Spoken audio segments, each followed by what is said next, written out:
غزوہ بدر کبریٰ یعنی جنگ بدر 17 رمضان المبارک 2 ہجری میں ہوئی۔ سرکار دو عالم صلی اللہ علیہ وسلم ہجرت کر کے مدینہ تشریف لائے تو کفار و قریش کے ساتھ چھوٹی چھوٹی جھڑپیں شروع ہو گئیں۔ یاد رکھنا چاہیے کہ جنگ بدر کو تاریخ اسلام میں بڑی اہمیت حاصل ہے، کیونکہ یہی وہ موقع ہے جس میں کفار قریش کی کثرت کو انصار و مہاجرین کی قلت کے ہاتھوں عبرت ناک شکست کا منہ دیکھنا پڑا، اور سرکار دو عالم صلی اللہ علیہ وسلم کا رعب ان پر طاری ہو گیا۔ قریش کا ایک تجارتی قافلہ ابو سفیان کی سرکردگی میں شام سے مکہ آ رہا تھا۔ جب حضور صلی اللہ علیہ وسلم کو قافلے کے حال کا معلوم ہوا تو آپ صلی اللہ علیہ وسلم نے انصار و مہاجرین سے فرمایا کہ یا تو قافلہ ہمارے قبضے میں آئے گا یا پھر ہم قریش پر غالب آ جائیں گے۔ حضرت کا لشکر 313 مجاہدین پر مشتمل تھا، جن میں 216 انصار اور 97 مہاجر تھے۔ یہ قلیل تعداد جناب طالوت کے لشکر کے تعداد کے برابر تھی، جو جالوت کے مقابلے میں نکلا تھا۔ آن حضرت صلی اللہ علیہ وسلم کے لشکر میں 17 اونٹ، 2 گھوڑے، 6 زرہیں اور 7 تلواریں تھیں۔ مہاجرین کا علم جناب امیر المومنین علیہ السلام کے ہاتھ میں تھا اور انصار کا علم جناب سعد بن عبادہ کے ہاتھ میں۔ ادھر ابو سفیان کو بھی پتہ چل گیا کہ لشکر اسلام اس کی طرف متوجہ ہے، اس لیے وہ واپس شام کی طرف چلا اور مقام نقرہ پر پہنچ کر وہاں زمزم خزائی کو اونٹ پر سوار کیا اور مکہ روانہ کر دیا تاکہ وہ کفار قریش کو واقعہ کی اطلاع دے۔ ابو جہل کی اسلام کی دشمنی نے جلدی پر تیل کا کام کیا اور آن کے آن میں 1000 کا لشکر تیار ہو گیا۔ ابو سفیان پھر پلٹا اور چائے بدر کے پاس سے ہوتا ہوا صحیح و سالم کا مکہ پہنچ گیا۔ اتنے میں لشکر اسلام بھی بدر کے قریب پہنچ گیا۔ حضور صلی اللہ علیہ وسلم نے اصحاب کو بتایا کہ قافلہ تو ہاتھ سے نکل گیا، مگر کفار قریش کا لشکر ہماری طرف متوجہ ہے اور میدان بدر ہماری اور ان کی وعدہ گاہ ہے۔ بتاؤ اے مہاجروں انصار، اب کیا کرنا چاہیے؟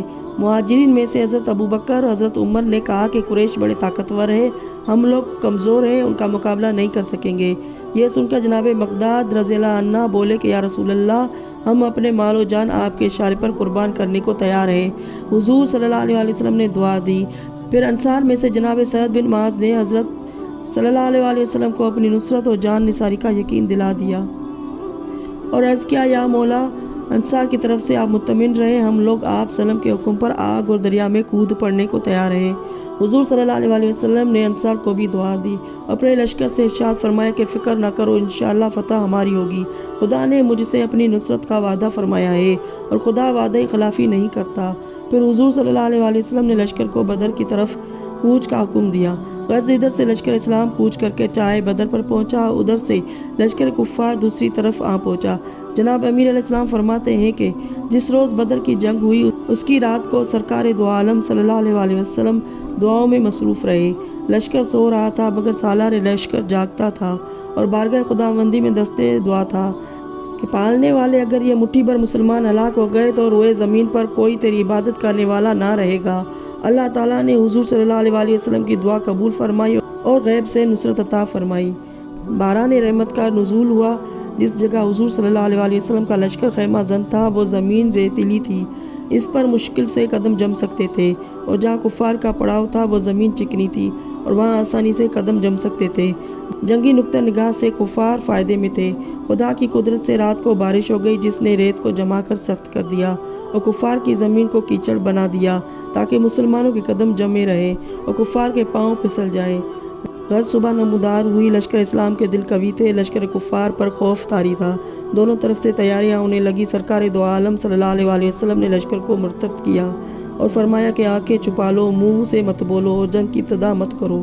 حضور صلی اللہ علیہ وسلم اپنے لشکر کو ہدایت دے چکے تو کفار کی طرف سے عتبہ اپنے بھائی شیبہ اور لڑکے ولید کے ہمراہ میدان میں آیا اور مبازر طلب ہوا۔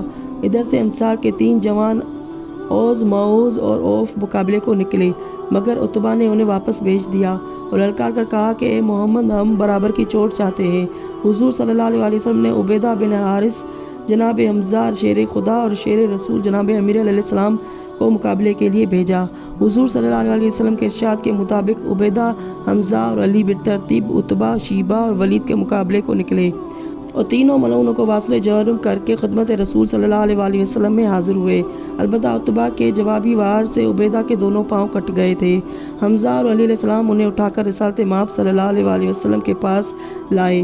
عبیدہ کی حالت دیکھ کر حضور صلی اللہ علیہ وسلم نے گریہ فرمایا اور بشارت دی کہ عبیدہ، تم میرے اہل بیت میں سے سب سے پہلے شہید ہو۔ جب قریش کے تینوں پہلوان مارے گئے تو ابو جہل نے قریش کو غیرت دلائی اور بڑھ کر میدان میں نکل آیا۔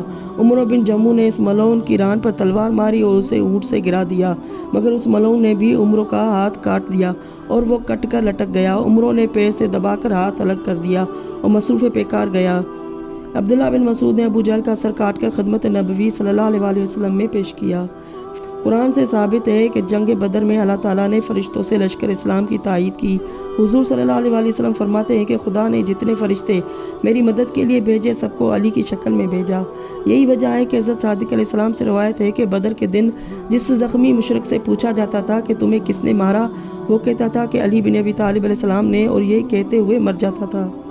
جناب امیر علیہ السلام فرماتے ہیں کہ جنگ بدر سے ایک رات پہلے جناب خضر علیہ السلام نے مجھے یہ اسم اعظم تعلیم کیا، یا ہوا یا من لا ہوا الا ہوا۔ چنانچہ روز بدر یہی اسم مبارک میری زبان پر جاری رہا۔ عرض غفار کو جنگ میں شکست فاش ہوئی۔ زوال آفتاب کے وقت بھاگ کھڑے ہوئے 70 مشرک قتل ہوئے، 70 اسیر ہوئے جنہیں بعد میں فدیہ لے کر چھوڑ دیا گیا۔